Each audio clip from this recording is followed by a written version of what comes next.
Otep à tous, bien-aimés frères et sœurs, le grand Koffi Olomide.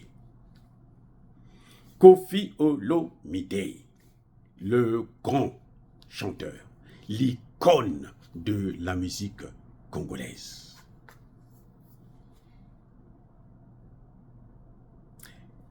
Koffi Olomide a dit que la musique était une drogue, et lui, il était le dealer. Et c'est vrai. Parce qu'il est trop bon dans ce domaine. Vous savez pourquoi il est très bon?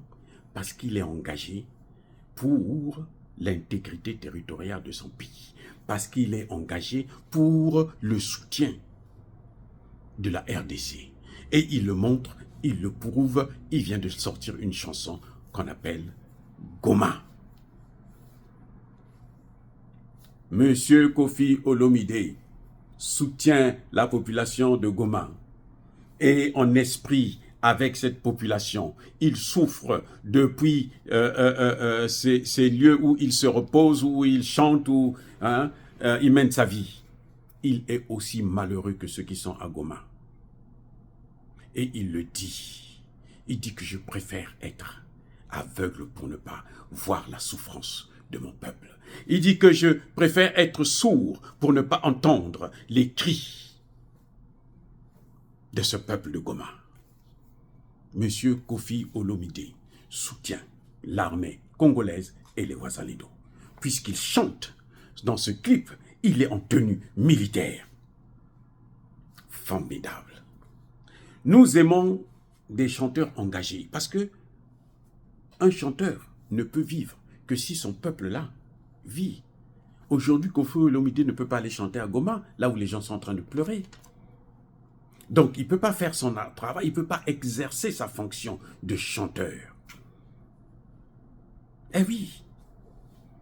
Donc, Koffi Olomide vient de sortir une chanson sur Goma, mais si vous écoutez ça, ça vous fait pleurer, ça vous donne la joie, ça vous encourage, ça vous soutient. C'est ce qu'on appelle un dernier cri de la chanson. Là, Koffi Olomide a montré qu'il est le meilleur chanteur de sa génération en ce net moment. Parce que les grands sont tous partis, les Papa Wemba. Bon, c'est vrai que vous avez encore des gens comme Nyoka Longo qui sont là. Mais en tout cas, Koffi Olomide reste un grand. Parce qu'au moins lui, c'est un chanteur engagé. Engagé pour quoi? Engagé pour la paix au Congo. Engagé pour le développement au Congo. Engagé pour que le pillage cesse. Pour que Kagame quitte le Congo. Koffi Olomide le dit ouvertement. Dans ses chansons, c'est ça qu'il exprime.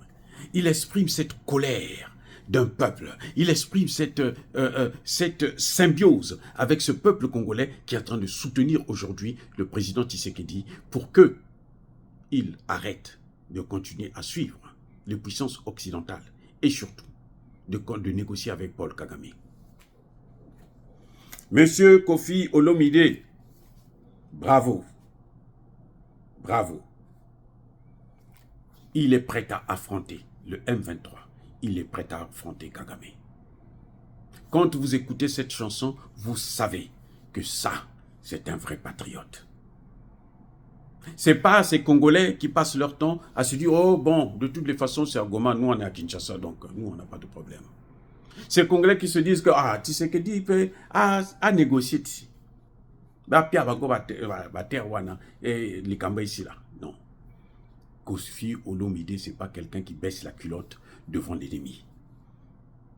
Il utilise son arme à lui, qui est la chanson. Et il a chanté. Il a chanté, donc il a parlé. Il a parlé, donc il a écrit, parce que ça restera gravé dans l'histoire du Congo. Oui, monsieur Koffi Olomide, je vous salue. Formidable. Soyez bénis, soyez abondamment bénis par le Dieu de Kémite et par nos ancêtres angélisés, mais que tous ceux qui persécutent le continent africain le pillent et le déstabilisent, qu'ils soient noirs, blancs, chinois, arabes, juifs, indiens, qui qu'ils soient punis, maudits, foudroyés, neutralisés, écrasés, effacés par le Dieu de Kémite et par nos ancêtres angélisés. Vive l'Afrique éternelle, j'ai dit et j'assume.